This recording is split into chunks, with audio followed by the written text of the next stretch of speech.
You're coming in, so whenever you're ready. Okay.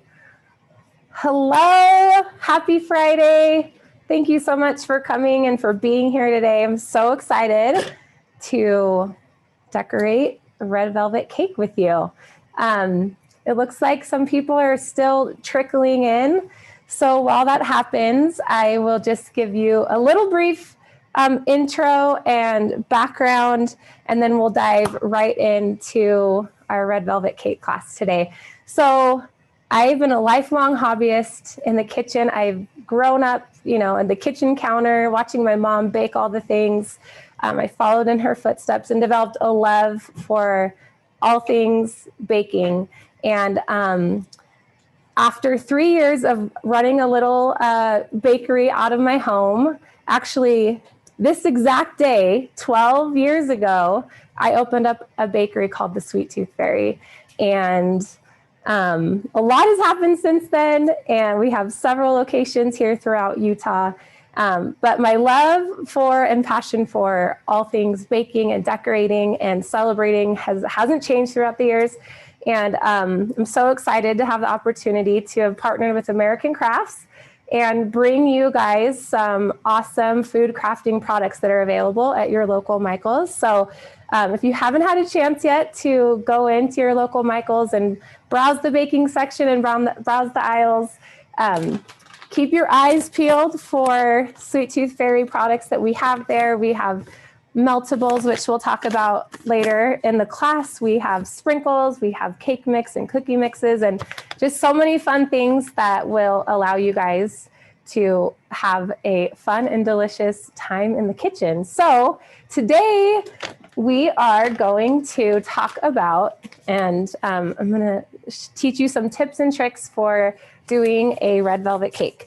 We actually have a red velvet cake mix that is available now, so you can go pick it up. It's super delicious. This is one of my favorite recipes. It's such a popular cake, and especially now going into Valentine's Day, everyone's geared towards things that are red and remind them of hearts and love. And so we thought today would be so fun just to decorate a red velvet cake with you and give you some ideas for Valentine's Day. So I wanted just to go over a couple things, and hopefully these will be helpful to you.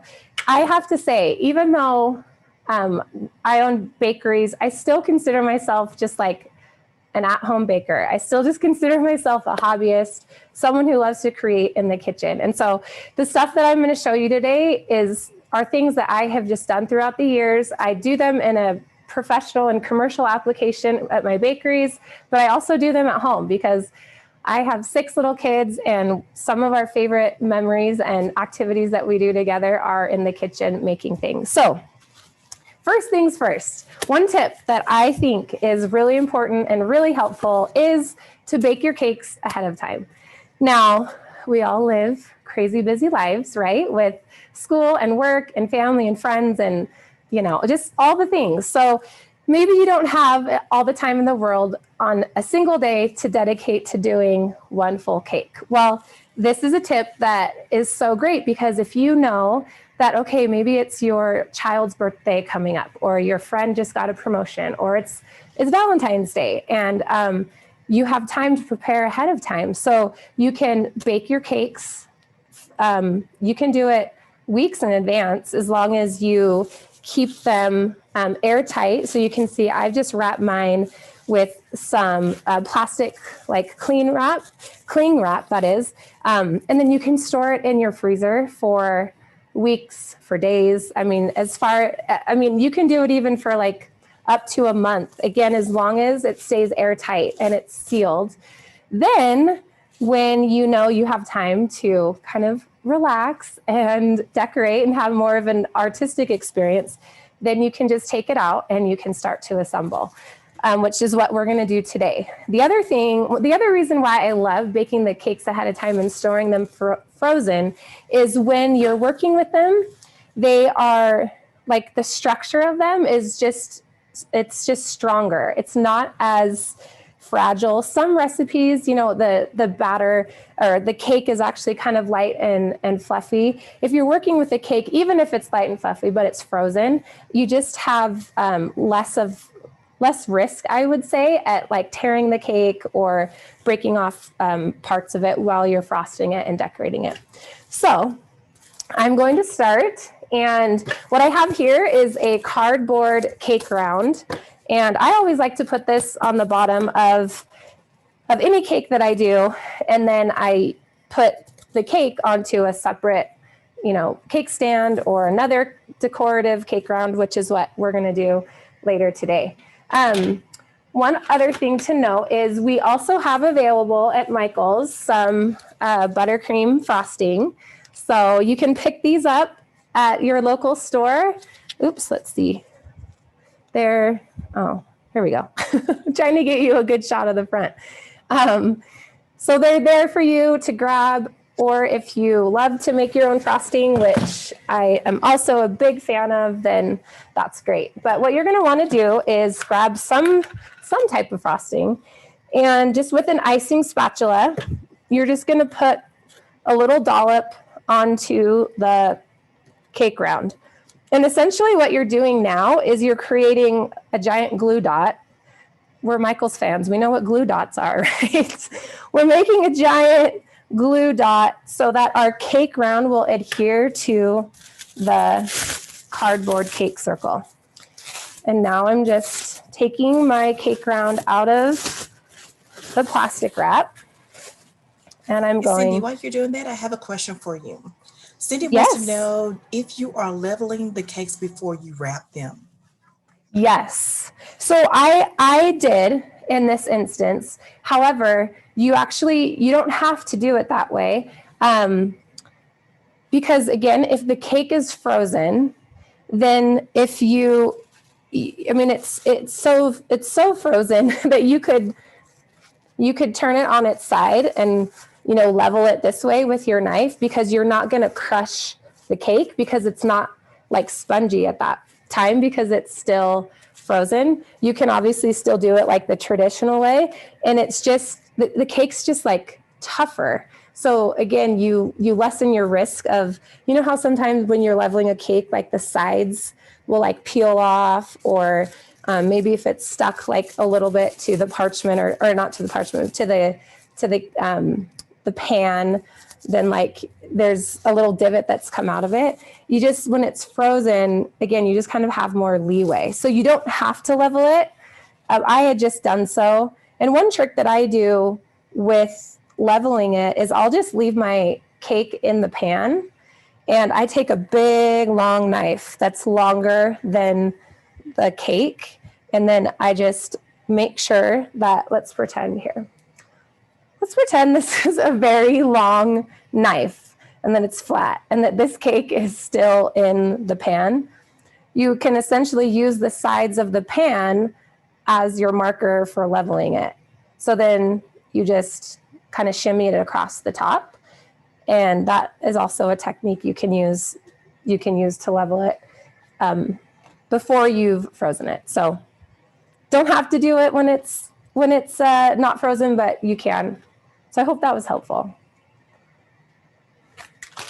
Yes? I think so. Okay, awesome. We have some other questions, just a couple other questions. Yeah, go for it. Betty is thinking that she has wrapped her cake in saran wrap, and when she unwraps it, the frost, to frost her cake, that part of the cake gets stuck to the saran wrap. So she's wondering what did she do wrong? So it kind of peels. I don't know that you've done anything wrong necessarily, but one thing it could be is that the cake wasn't like all the way cooled entirely, because if it's still a little warm, then there might be some condensation that then when you put it in the freezer, it kind of forms like ice crystals at some point during the freezing process. And then when you take it out, then it peels off the side. But if that wasn't the case, if you're like, I know for sure that it was entirely cool, then one other thing you might want to try is just using parchment paper first, and then putting the saran wrap over that. So the parchment paper shouldn't shouldn't really stick to the cake because it kind of has that, you know, it's not necessarily waxy, but it has that like non-stick property. And hopefully that will do the trick where it's not peeling off the side. But if it does peel, what you can also do is you can then just take your cake. Let's pretend this is like a serrated knife. And let's say there were like chunks that did peel off. What you can do just to kind of get it to all match is you can just shimmy and go around and cut off any of the exterior, just so it looks similar. Or you can just slap a ton of frosting on it and no one will ever know. No one will ever know. So, okay, I hope that was helpful. Does that work? I believe so. And then we have one other quick question. Yeah. Just wondering, is it best to use a tin wrap when you bake cakes? A tin wrap? Oh, like I think so. Like where you get it wet and you wrap it around the pan. I think that's maybe what. Yeah, so to be honest, when I was growing up, my mom had one of those and I never knew what they were.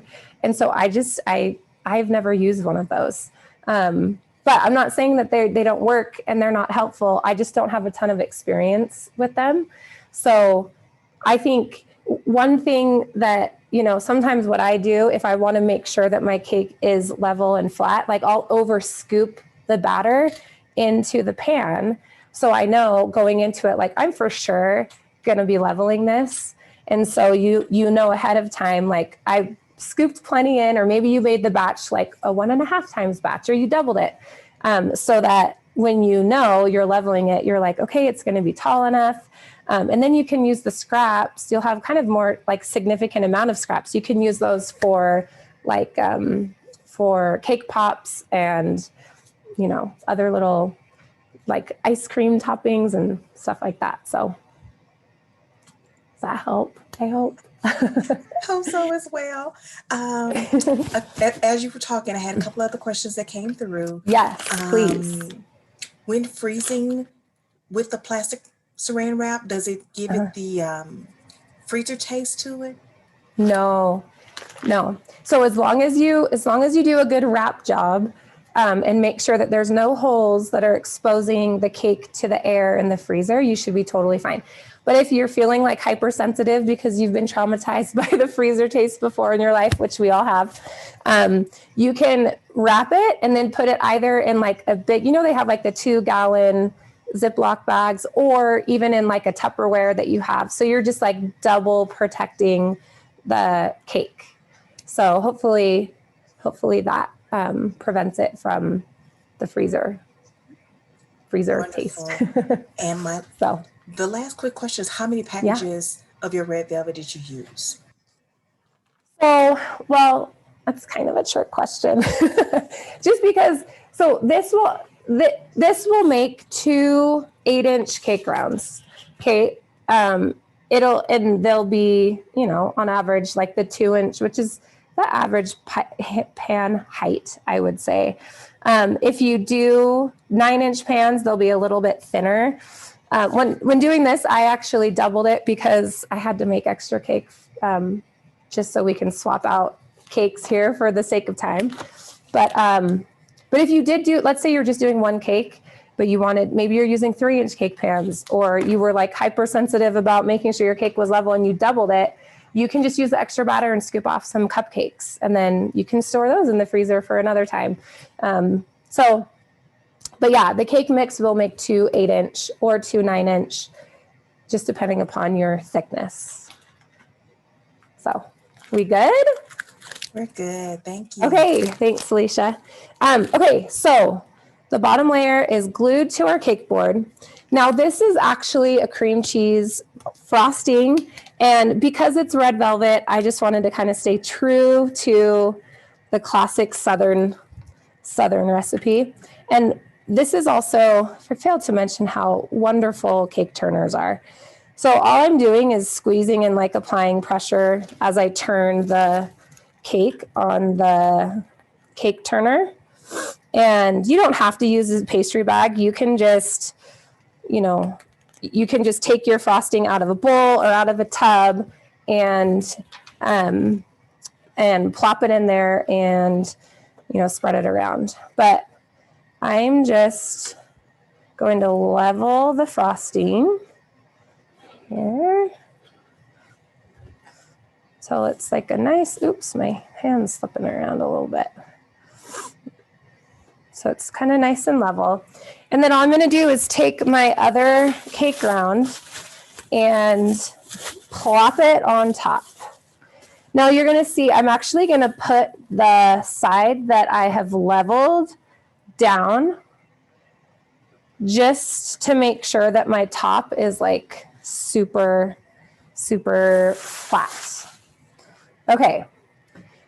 So now we're going to go into a crumb coat. Now, if you've never heard of a crumb coat, what it is, it's just a scrappy layer, thin layer of frosting. And like the name suggests, you're going to see there's going to be probably a significant amount of crumbs that get into this layer. And what you're doing is you're just making like a thin little coat so that then when you come back with your next coat of frosting, it's not pulling any of the cake crumbs into that. So you're doing a messy coat of frosting so that then when you come back, you can have a nice clean coat of frosting on the exterior. So I'm actually going to use this Sweet Tooth Fairy buttercream for our crumb coat. One other idea that's fun with cakes, just while I'm frosting this here, is, you know, feel free when you're, like you saw me just put the cream cheese frosting in as the filling. You know, if you wanted to fold in some sprinkles or some brownie chunks or some cookies or anything, you can put whatever you want into your frosting before you put it into the filling and just kind of stir it together. And then there'll be like a fun surprise for people when they go to cut open their cake. Okay, so as you can see, I don't know if you can see from that angle, but there's a bunch of little red velvet cake crumbs in, oh yeah, there you go. It's a good shot right there. And so you'll see when we come back and do our next coat, you won't really have many of those crumbs. And one other thing is you could, if you had time to get your cake to this point and you wanted to then wrap it and put it in the freezer for another time to decorate, you totally can do that as well. The key is just making sure that it's airtight and in the freezer. And yeah, it's, when I was operating my bakery business out of my house, there were plenty of nights where I thought, okay, I'm just going to get this cake crumb coated and in the freezer so that in the morning I can take it out and just start decorating. I'm not worrying really about the logistics of it. I'm more just at that point worried about the decorating and the pretty part and the fun, creative part. So, okay, crumb coat. You see our crumb coat? You can still kind of see some frosting. One other thing is if let's say you're doing what people call like a naked cake, or if you're doing, or they call it like semi-sheer. It's really, really beautiful. I remember the first time my mom saw the cake though, she was like, it's unfinished. What happened? So it is kind of like a more rustic, unfinished look, but I love it. I think it's so beautiful. So really what you're doing is crumb coating the cake and leaving it at that. But what you can do is you can take, this is a cake comb and it's just a flat edge, but you can take like a bench scraper or a bowl scraper. I actually, for so many years, used a drywall tool. It was just tall and bought it, in the tool section. And anyway, all you're going to do is just scrape the frosting. So then it even exposes the edges a little bit more. And you can see there's not a ton of frosting that come off, but a significant amount. And then you can just reuse this, you know, put it in your crumb coat freezer bag and use it at on another cake. So April, do you mind? We're gonna actually go put this one in the freezer, and then magically April's gonna bring back one that we're going to start decorating with. Can I get some tape real quick? Okay, so as far as the crumb coat, I like to leave when I'm doing a crumb coat, not on a Zoom class for all of you, I would leave that in the freezer for at least 15 to 20 minutes. What it's going to do, it's going to set up, and it's going to have like a nice crust to it. It's going to essentially dry. And then when you come back to add your next layer of frosting, thank you, it's just it's just set up. And so it's easier to work with. Now, one of my tricks that I failed to mention in the beginning, I don't know if you noticed, my cake was kind of sliding around. You can just take some tape, and I'm just making little tape circles, and I'm just putting it on my cake turner.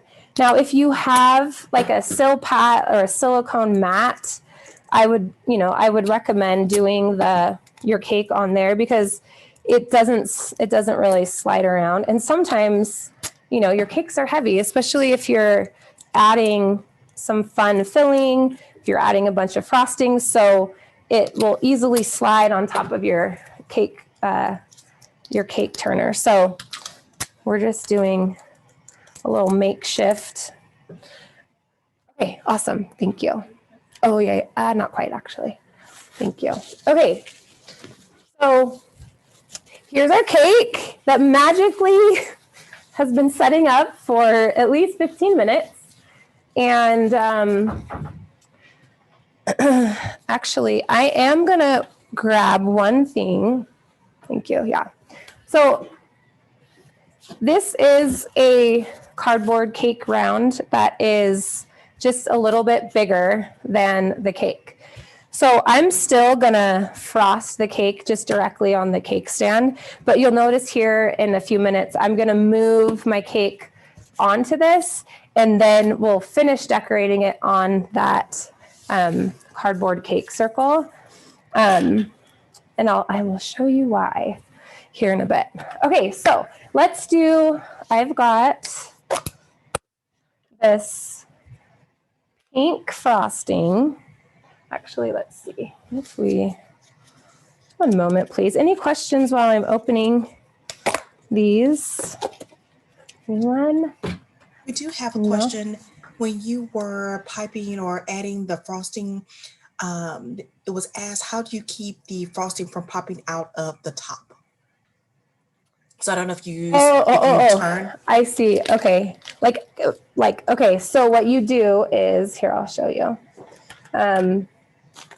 What you're going to want to do, we'll just use this bag since it's a good question, and I can show you what I mean by actually doing it. So what you're going to want to do is you want to make sure that when you're squeezing your, if you have frosting in a disposable pastry bag and you're frosting it and you're trying to prevent it from coming out the top, you just need to make sure that you are essentially cutting off the circulation of the frosting, so that it's not going to be pushing up this way. So what I like to do is with my less dominant hand, which is my left hand, will kind of squeeze it so it's cutting off the circulation. And then with my right hand, I can squeeze down here and just make sure that it all comes out. Because many a times, right, you're squeezing and then you lose half your frosting out the back, and then it's messy, and then you have to go through the process of like reloading your bag all over. So as long as you keep pinch it, kind of think of it like a hose, if you want to make sure that nothing is going to come out that way, you kind of give it a little kink. I hope that helps. Then we Okay. have one more question. Yeah. Do you add extra powdered sugar to your cream cheese frosting to get it to hold? So I personally do, yes, because the nature cream cheese, just the moisture content in it is just a little bit more than that of butter. And so I have found that, yes, I do add a little bit more powdered sugar to it for it to hold. Yes. Yes, yes, yes. Okay. So, so what I'm doing now is I'm just adding another layer of frosting to the exterior. And since I was showing you how to use the, make sure that your frosting didn't come out the bag, I'm just going to use the rest of this cream cheese frosting on the exterior. And then we'll use some of this pink frosting here in a little bit. But there's lots and lots of different techniques that you can easily do with, you don't have to have fancy cake scrapers or tools. And I'll show you here just a really simple, easy way to give your cake an elegant, beautiful, delicious look. So you can see I've been spinning the turner and really using that to help me distribute the frosting all around the cake. And let's see, here we go. So now I'll just show you a pretty look. So see how it's like, it's not perfect, right? But that's okay, because if you're doing a textured look on your cake, it doesn't need to be perfectly smooth. I'm going to show you a technique with literally just taking an icing spatula and holding it in one place while you spin the cake stand. So notice I'm not moving this hand. I'm using the cake turner to do all the work for me. And I'm just applying a light amount of pressure. And like ever so slightly as I'm turning the cake, I'm moving the spatula vertically up. So see how it's creating kind of this like ruffly, kind of messy, but kind of ruffly, pretty horizontal lines. So that's a really, really simple technique. You can do it with any size spatula. You can do it with a spoon if you wanted your, if you wanted the kind of ruffles to be thicker. And now I'm just going back and smoothing it out because I'm going to show you another easy technique. And let's see, just give it a little. Okay, so now I just call this like the vertical, kind of vertical ruffle look. And all you do is you start at the bottom and you just go from the bottom up. See how you get like that pretty vertical stripe? So nothing that's too fancy or too hard, but it's just a really pretty simple look. Okay, so I'm going to go ahead and let's just go ahead and finish it vertically. And then I'll show you some other techniques with our other frosting. How are we doing on time? Oh, okay, great. Yay. Okay, bear with me for one moment while I just do a little cleaning of the turntable. Gotta wipe up a little bit of the frosting. And all I do with that is, again, I use the turntable to do most of the work. And I just take my icing spatula and put it flat on the turner and then spin it and scoop it up. And I keep the remaining frosting here in a bowl. Okay, so now I'm going to move the cake onto the decorative cake board. Now, if you were at home and you were throwing a party and you wanted to put it directly on to the cake stand, like that's wonderful at this point. But I'm going to do what we did on the round cardboard cake circle and just put a little bit of frosting down. So you're creating some glue. And then I just use my icing spatula to get underneath the cardboard cake round. And then I just lift it up and then I plop it down onto that. And now I'm going to grab, oops, paper towel.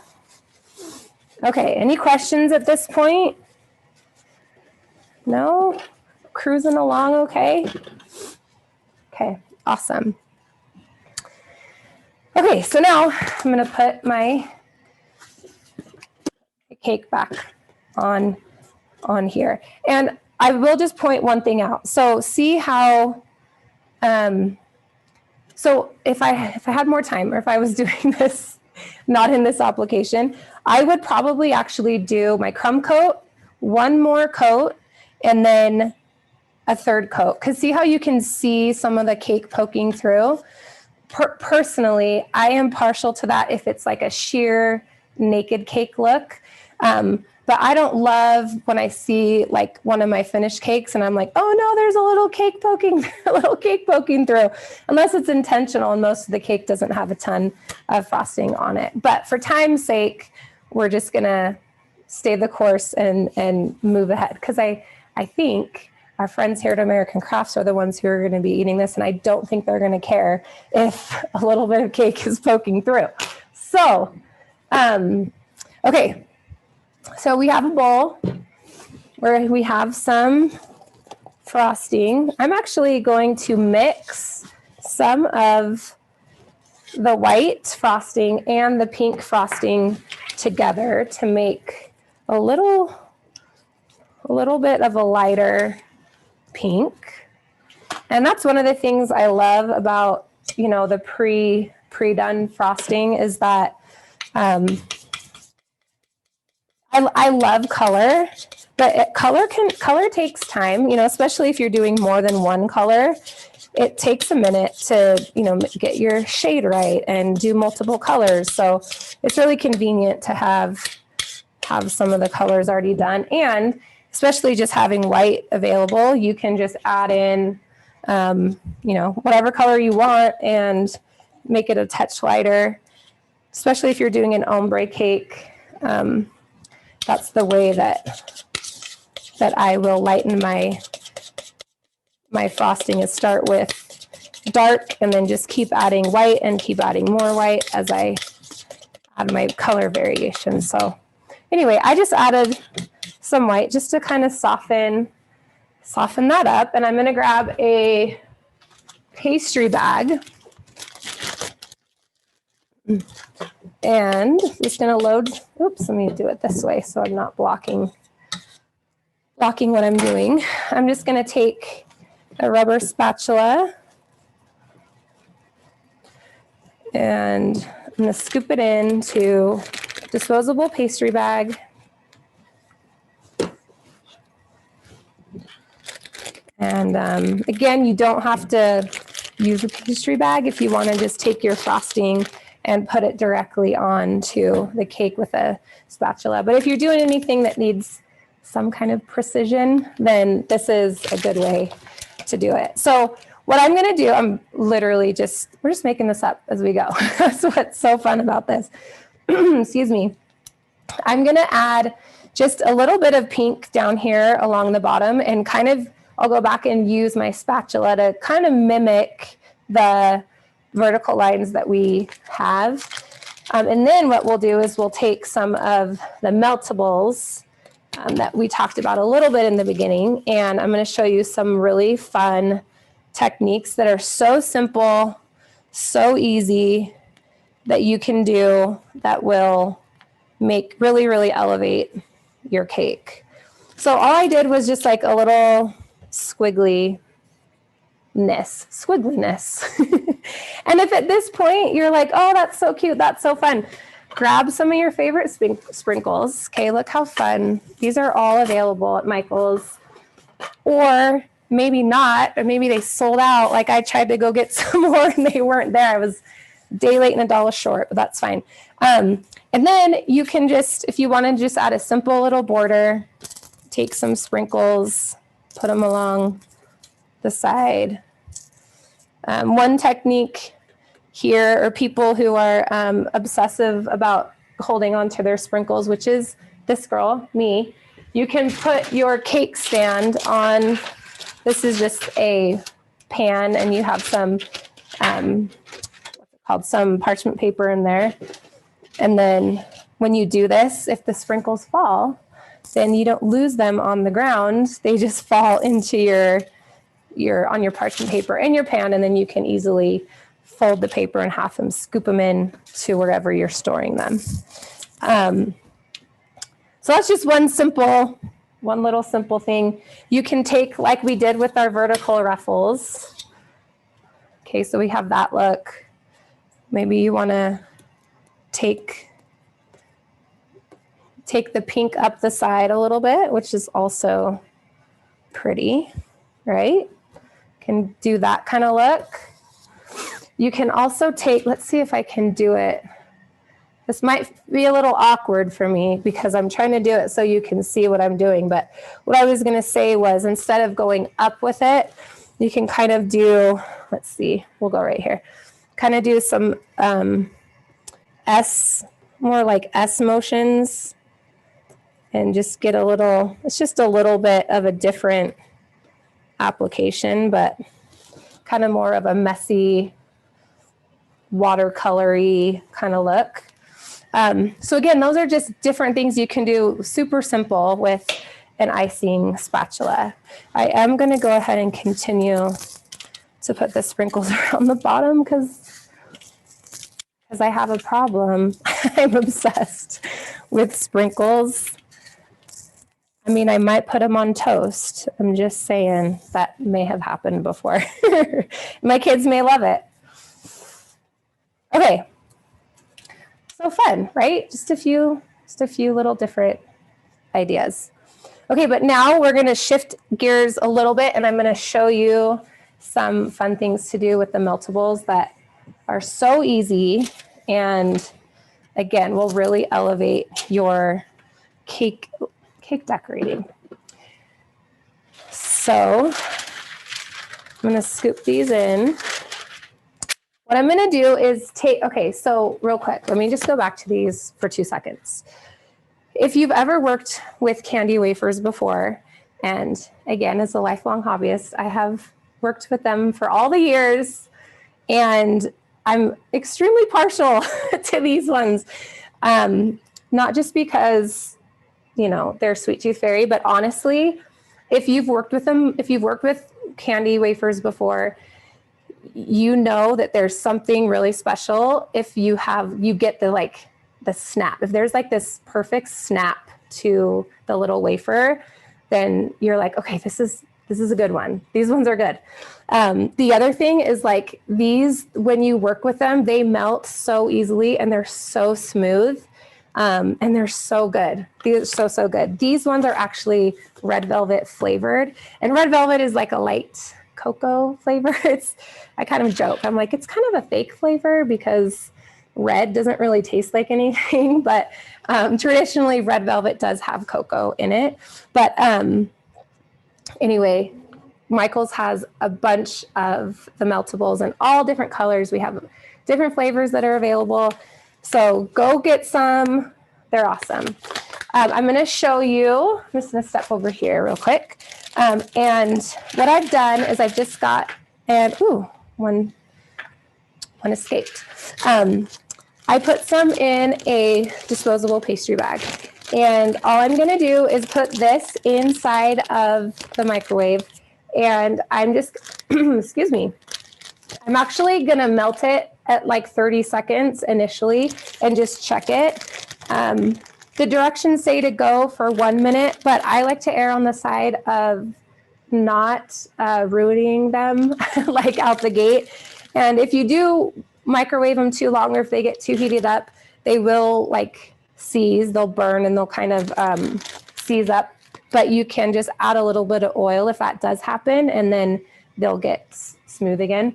So I'm just gonna put this in the microwave, not microwave. And what I'm gonna do is we're just gonna pipe. We're just gonna pipe on our paper right here, and we're gonna let those set up, and then we'll put them on the cake. And one thing, so I was like, oh, it'd be so fun, you know, obviously we'll pipe some hearts, which are simple, on the simpler side to make.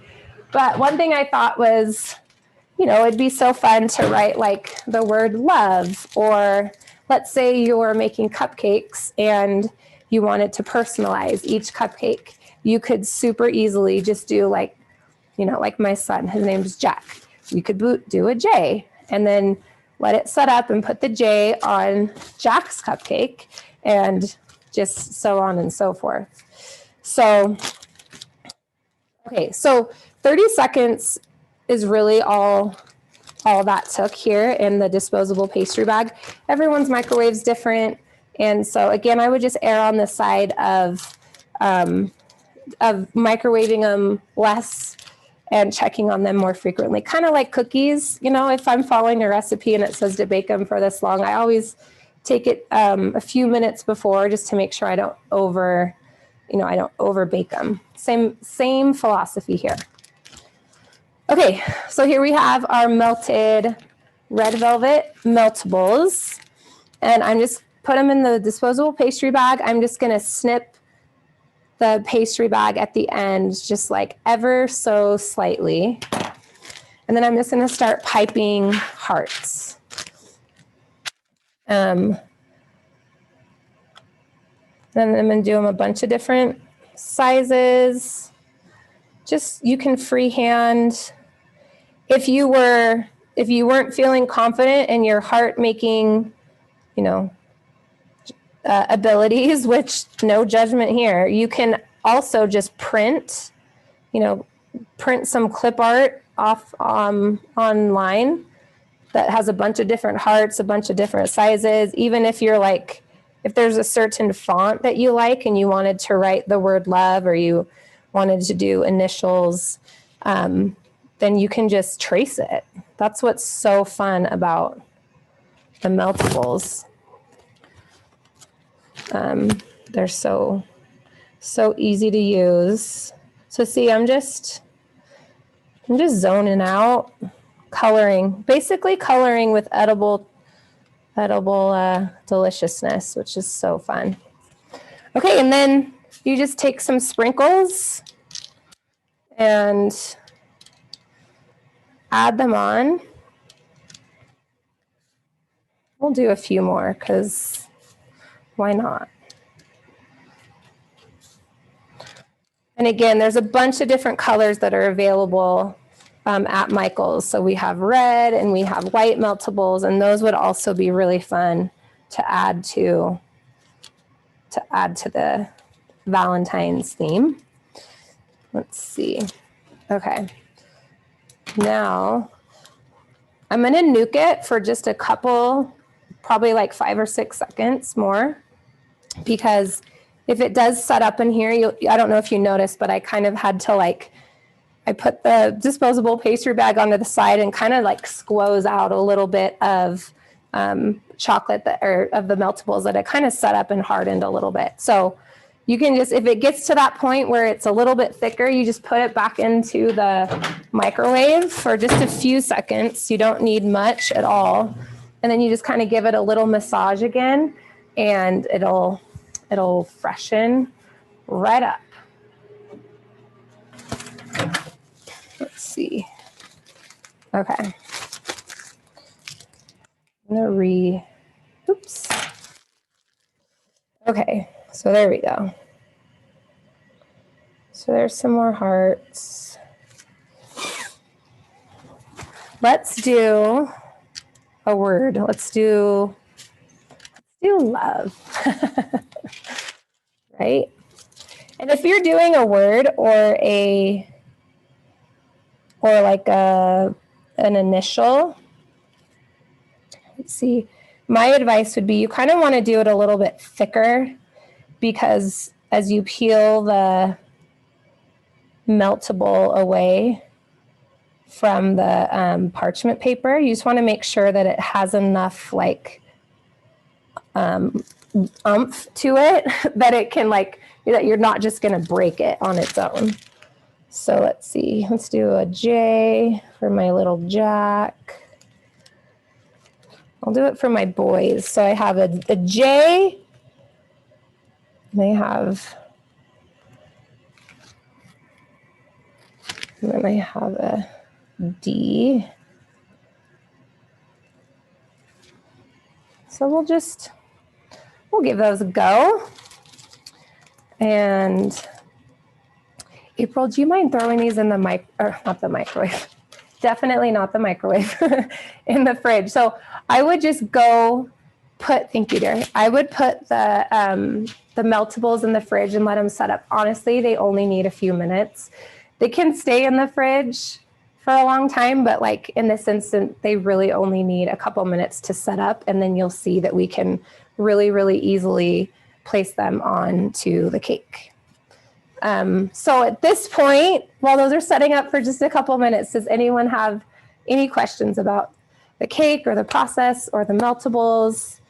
Or I'm not promising I know much about anything else other than what's going on in the kitchen when baking's happening.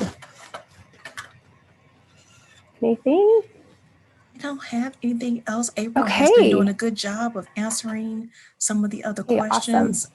I would just say that anybody else have any questions, please feel free to put them in the chat. Awesome. Okay, wonderful. Okay, let's bring the cake back. While those are just setting up for a couple minutes, I will show you just a couple more like quick techniques for using frosting in a piping bag. So this is the same one that I had earlier when I was just doing the border around the edge. So if you wanted to add, and this is with no tips, I should say, Michael's has a slew of decorating and icing tips that you can get all of them because they're so fun to play with. But if you don't have any and you just have a piping bag, that is more than okay.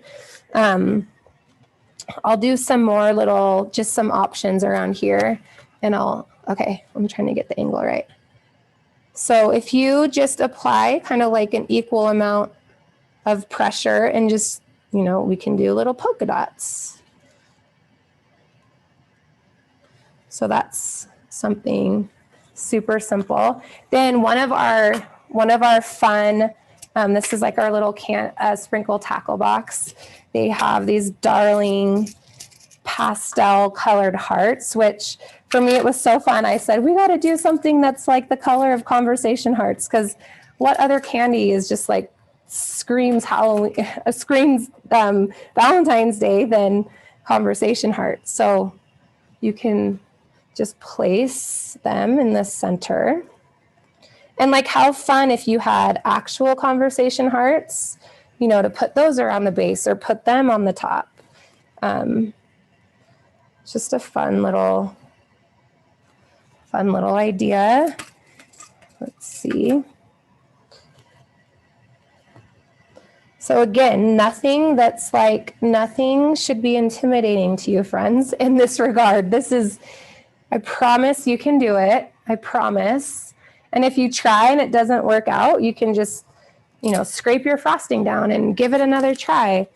April, do you mind grabbing those? That'd be great. The other thing is just like on the top. Okay, let's say we wanted to do some swirls up here. You can just do a circle and keep going. So it's kind of like little dollops of frosting. And really, honestly, all I'm doing is just doing circle, circle, circle, applying an even amount of pressure the whole time I'm doing it. And just spinning, spinning, spinning.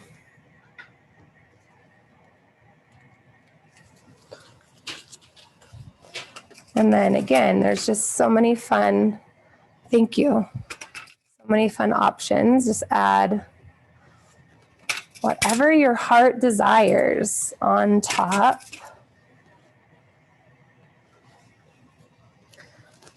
Or you can, if you wanted to, oops, you could keep doing just the like polka dot thing. And it might be like, you might think it's like tedious, right? But you could totally fill in the whole top of the cake just with these tiny little dollops of frosting, which is so fun, you know. Or you can say you wanted to pipe just hearts. You could also pipe your own heart if you didn't want to go the meltables route, which is totally fine. Okay, so April brought us back our meltables that have now set up, and you can see they're really like, well, I just dropped one and it didn't break. I was gonna say, they're really sturdy.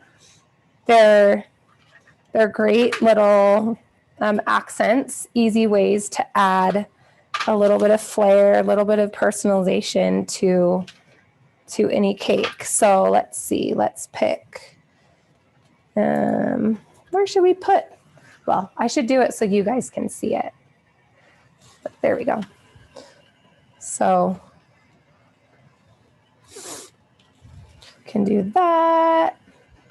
You might need to, I'm gonna add a little bit of frosting on the back of them because our exterior frosting probably, well, has already set up by now. And you can just add them wherever you think is cute. Maybe like they're floating up the cake a little bit. Kind of fun.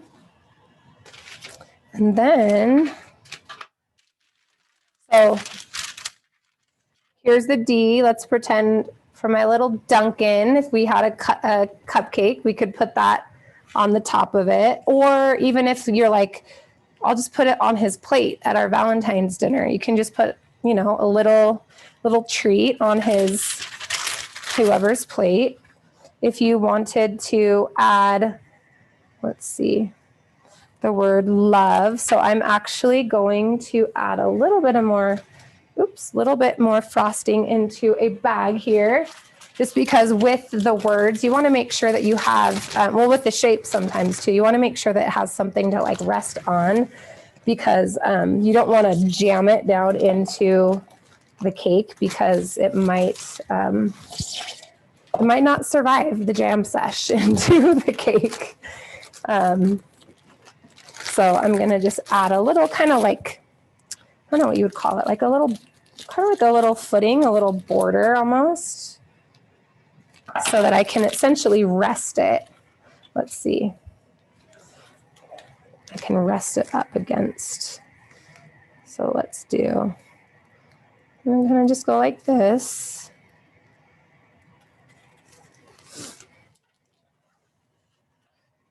Take my word, just kind of set it in there. Is this, am I doing this right? Is this the right way? I'm doing it backwards, so my my mirror imaging is a little off, but I think that's right. And then you just kind of like can reinforce it behind. And if you had candy, or if you had had those conversation hearts, you could put them back there.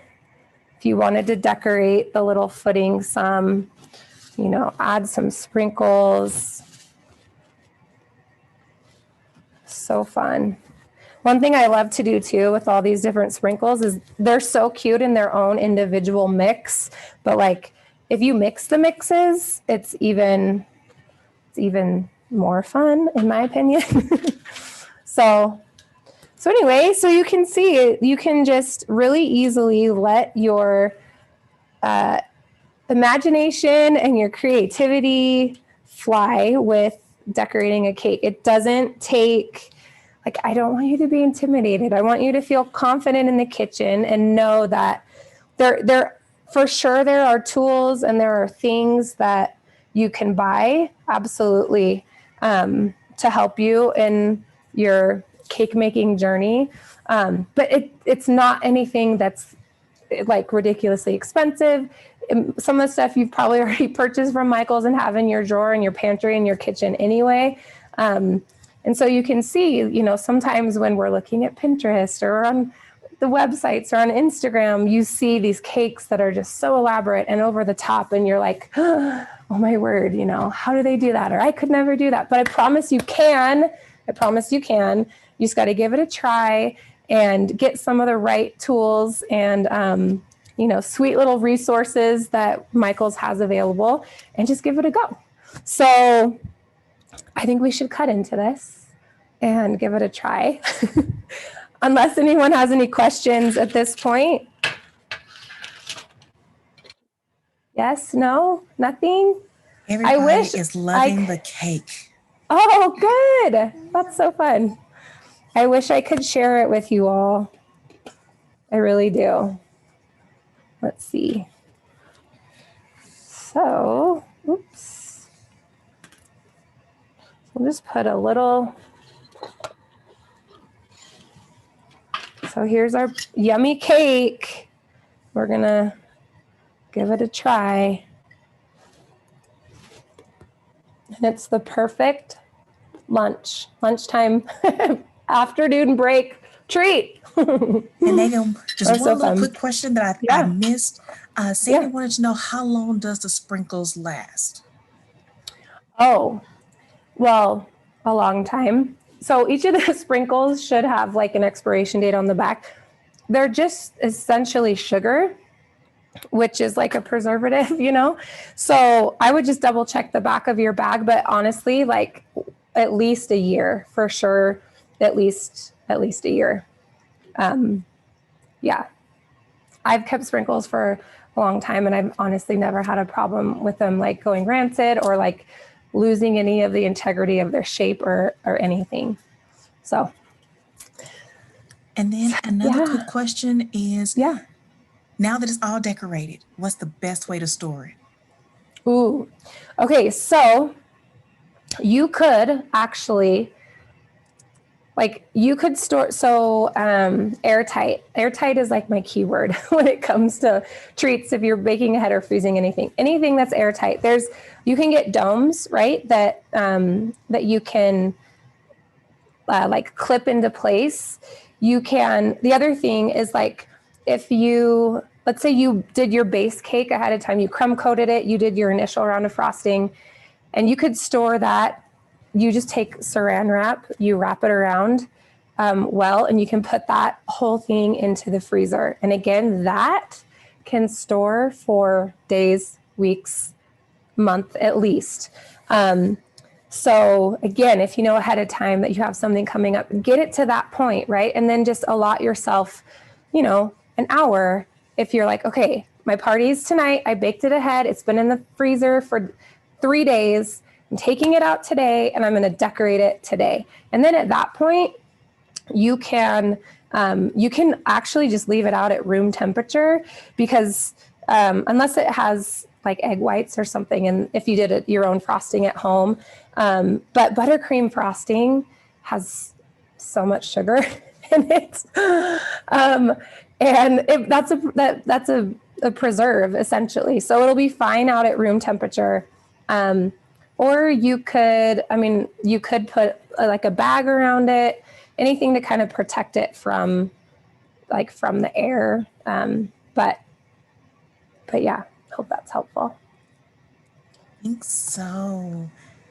I don't think I have any other questions. Some of the questions the participants are answering each other. So I appreciate that very much. Okay, everyone is enjoying it. Thank you. Okay, good. And we're coming back on the 9th for a cookie class. So make sure you check on the Michael's websites. They have these awesome online classes in so many different categories and departments and industries. And so I'm looking forward to seeing you guys in a couple weeks for some cookies.